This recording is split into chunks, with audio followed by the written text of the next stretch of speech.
I apologize for the lighting. It's just I'm having the worst lighting issues right now. I don't know. This is the best it's going to be for those of you guys who are watching me. Hi, it's the SOS show with James Lott Jr. I'm the super organizer. It is Tuesday, January 28th, 2025. It's my grandmother Mitzi's birthday, and I want to start with thanks and gratitude to her. She eschewed roles, which we're going to talk about today, and was a working woman who took care of herself, took care of her own, left a marriage that wasn't the greatest, and worked it out herself, went cross country and did it herself, did it her way. You go on, Miss Mitzi in heaven. I remember you, I see you. I had strong grandmothers. She was one of them. So happy birthday to her. That's my thanks and gratitude for her today as I talk to you all. And also thanks and gratitude to the rain that just happened. We had rain in LA. I'm so happy. Thank you, Mother Nature. Something on my face. Mother Nature. This episode, I just want to talk about the changing of roles in the home, the changing of the home, the changing of language in our society, and how that affects the basics of sometimes of our organizing stuff. Um, my friend, colleague, talented, smart, beautiful fellow organizer, Dr. Regina Lark, and I met up, which we like to do and have breakfast, and we always talk. She is really big in the emotional labor space. And you think, what's emotional labor? What does that mean? Go to her, reginalark.com. I think it's coming out shortly, or she has it.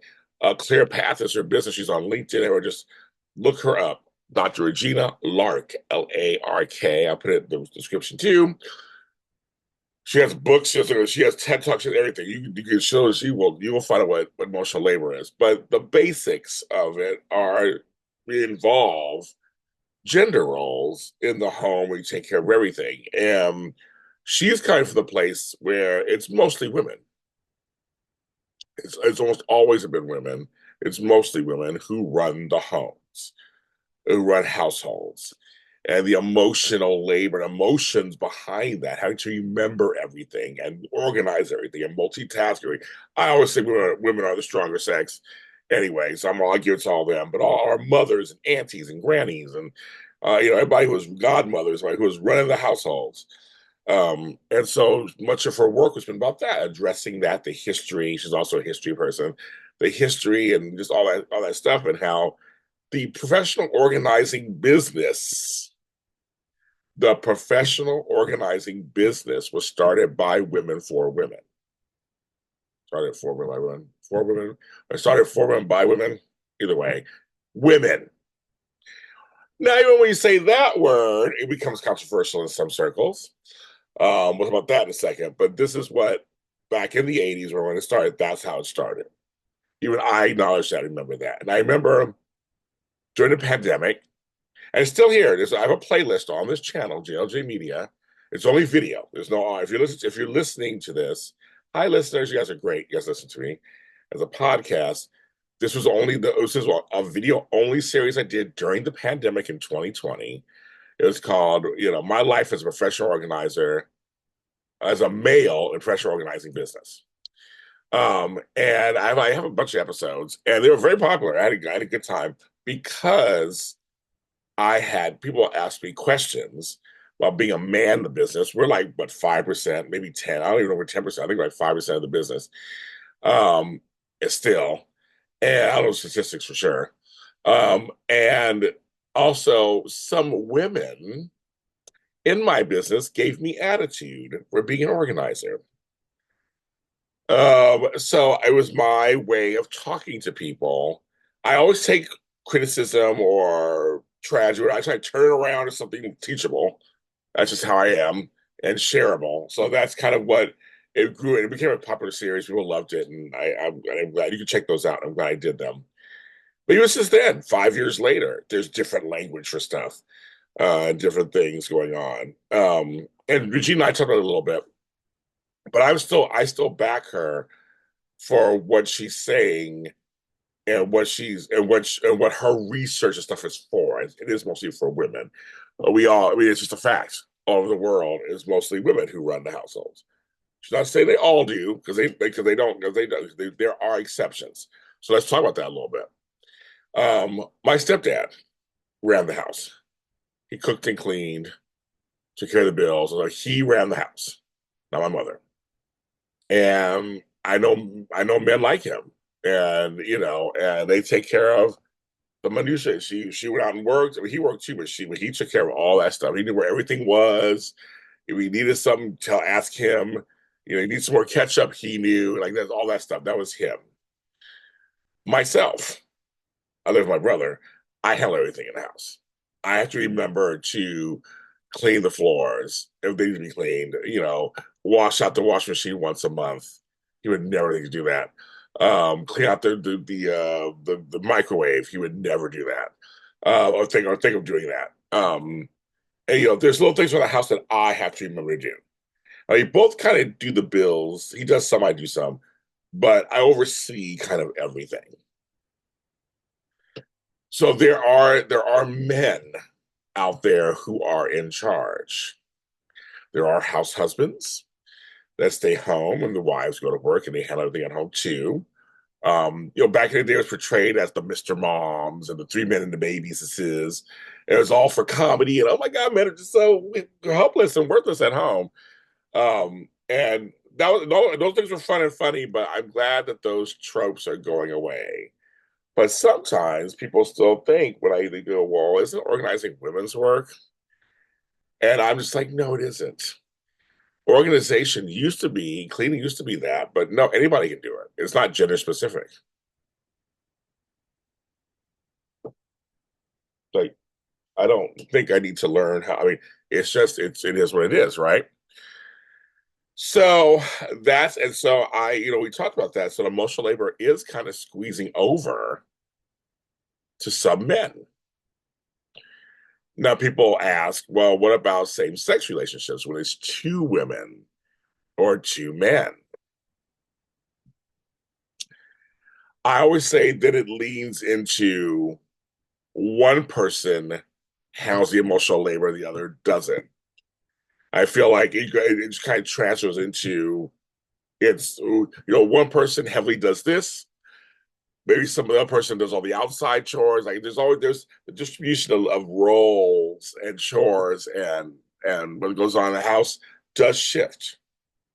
And like I said, it's about straight, but also no same sex.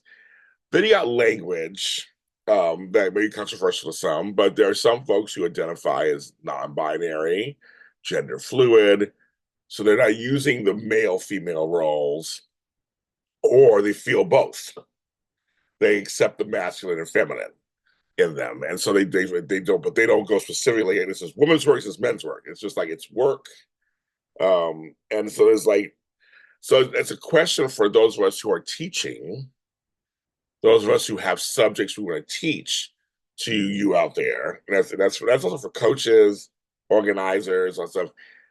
You have to make a choice. Do you accept new language? Maybe you don't.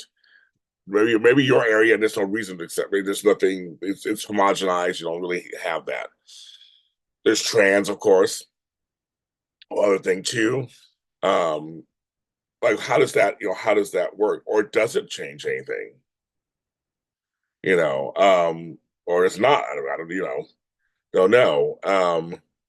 But I noticed that there's links. I know in our business, even in the last 5 years, even NAPO changed part of their name. Now instead of being, National Association of Professional Organizers, National Association of Productivity and Organizing. We used to say time management. We don't really say that anymore. It's now productivity.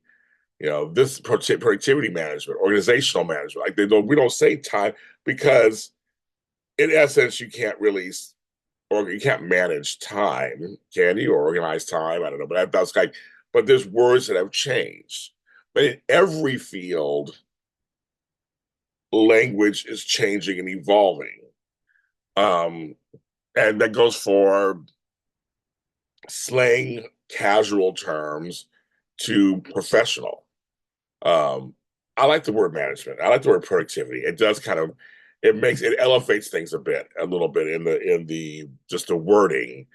I mean, that's super important, but people, hear organizing, I think we're just doing closets and garages, which some of us aren't. But there's so much more to this organizational world. And I love when people learn this. They get excited. They go, "What? You could do." The other day, I saw virtual organizing with a client. I said, "I can offer that too." Like, "Oh, you can?" I was, "What if you can?" Oh my God! I'm like, "Yeah, we can do all." I've done some things virtual. I've done some organizing virtual. You can nowadays we have newer things that we can do now, newer words. So so go back to like this emotional labor, or it's just gender roles. Are they still important? Do you still have them when it comes to your kids? What are you teaching them? And how are you teaching them? Are there ways to teach them all of this actually even without using gender? I know some folks are like, I want my boys to cook too. I want them to know how to clean their room also. And so I'm not going to specifically go, okay, well, okay, now you girls are going to know how to cook and crochet, and you boys. I wish someone had taught me how to sew. Please sew a button. I can't do it. Save my life. And my grandfather was a tailor at one point. So there are men who did do some of these things, did sew and crochet, and then also back in the past. It's like make shoes, all that kind of stuff, cobblestoners. So like there's things that we look at women doing kind of like, no, men do it, men design male designers. There's a show called The Bold and the Beautiful where it's male designers mostly. I mean, like and a lot of them are straight. So there's all these stereotypes and things. I mean, we have to break those down too. But is there some kind of truth in the stereotypes? Is there some kind of truth in the new language? What does it mean? And I know it depends. I don't know the statistics of our, I won't say constituency, our colleagueship. I don't know how many folks in the industry are gay or lesbian or trans or bi or tri. I have no idea. I don't know how many percentage are black or white or Muslim or Catholic. I just know that we have a bunch of. I'm seeing more diversity now when it comes to organizing. Um, and I know with faithful organizers, they have a language too because they're including sometimes scripture. They're including their faith in sometimes in their business plan, model, mission, and sometimes on site. So it really depends. So things are changing a bit. I am starting to get less of, oh, I thought just women organized. I'm getting that in the 5 years, it actually has changed a bit.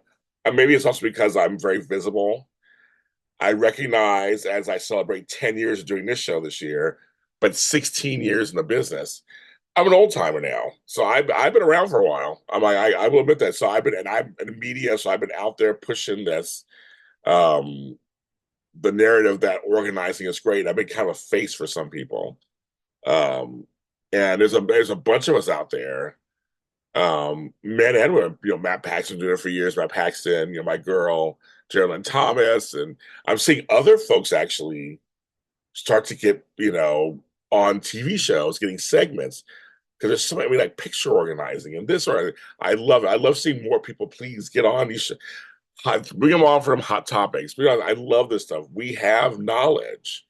We have such knowledge. That's a whole other, I can talk about that today. I love our industry. So I can talk about that for days. But I think but we do have changing language. I know like in the medical field, we will get changing language there too, which is very important when you're working on somebody. In the insurance world, we have changing language. I mean, just every industry gets things start changing. And I guess maybe it depends on where you are, how much change really does happen. But I personally, I'm not am I saying this? There are some things that I know are traditionally men, women, I'd like to see just broken down, just human. These are things that humans do in their homes. This person just leans heavily into doing most of the work. This one leans heavily into taking care of the bills, or this person cooks all the time, but this person always does laundry. I think and I encourage every household to set up the way things they want to set them up as, where everybody is, pulling their weight, so to speak. Whatever you call yourself, whatever the situation, could be a big family, it could be a marriage, it could be siblings like my brother, it could be, mother daughter. I mean, whatever, it doesn't matter what it is. Hopefully, you have something where you each are kind of putting in the time. Um, but we're going to continue. This is one of those continuing subjects we're going to continue to talk about, which has been said, changing the roles, changing language. When I hear new stuff, I'll share with you guys like I always do. It fascinates me. I love words. I'm a wordsmith. I'm a two-time spelling bee champion. So I like hearing things evolve. Sometimes there's some words I'm like, oh, God, I don't care about that. But and there's some words I don't understand. I'm like, what does that mean? What's going on? Why are they adding this stuff in there? But I understand evolution. I understand each generation is different. The Gen Zers are not me, Gen X, or the millennials. Then you got Gen Alpha coming up and Gen Beta. Who knows what they're going to be thinking? So I know for them, they're viewing the world differently than we are too. We're all walking the world differently. And of course, it's mind you, as I clear out, some things are cultural too. So we have cultural things that happen also, where certain roles are just desired, it happens and accepted. So now that's changing too, as certain generations are coming away from the motherland or the fatherland. They don't have the connection as maybe my generation was the last generation that maybe felt we had our grandparents, we felt wherever they came from. Well, now my grandkids have no idea what my grandmother and them did.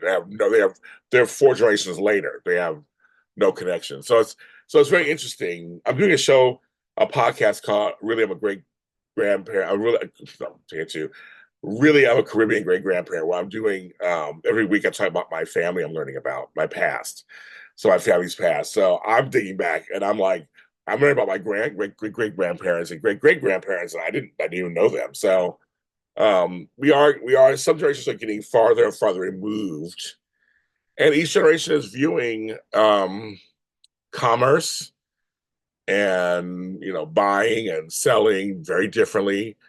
Um, Sentimentality is changing. Each um, generation is like getting less sentimental. Um, People who are collectors, some collect certain things, some don't anymore. As technology changes, and for me, I noticed for a while everybody was going, Spotify, Apple, their music. Well, now I go record shopping every couple of weeks, and there's the record stores are packed. People are buying physical media again. So there's that. So it's like so just everything is ever evolving. It's not evergreen. I'm James Lott Jr., the Super Organizer Show, or the SOS Show, and Super Organizer, both. There's two pages, one of each, on Facebook and Twitter X, Twix, we want to call it, over there. And I'm also on Blue Sky, and there's SOS Show, too. I think other SOS Show, or Super Organizer, we're going to. But follow over there, too, for that. Not Instagram. On Instagram is James Lott Jr. and GLJ Media. But follow all those. AlottaHelp.com/Super Organizer gives you I'm for hire. I'm literally for hire. I can be a coach for you, or a virtual organizer, or an organizer. You want my energy and stuff, message me and we will get you a consultation and get you started. Everyone have a great week. For those of you who are across the country, please be careful with all the snow and the ice and the rain. Here in LA, all of my friends and family and fellow colleagues, I'm with you when it comes to all the fire, recovery, and damage. And people are getting to go back home now. I am here if you need anything. And everyone, take care. Touch you next.